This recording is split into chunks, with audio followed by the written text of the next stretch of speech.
Hello, আসসালামু আলাইকুম সবাইকে। কেমন আছেন সবাই?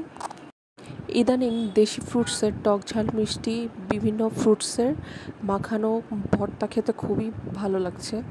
আর মাঝখানে তো বেশ গরম পড়েছিল, সেই গরমে তো পাগলের মতো টক ঝাল মিষ্টি ভর্তা খেয়েছি।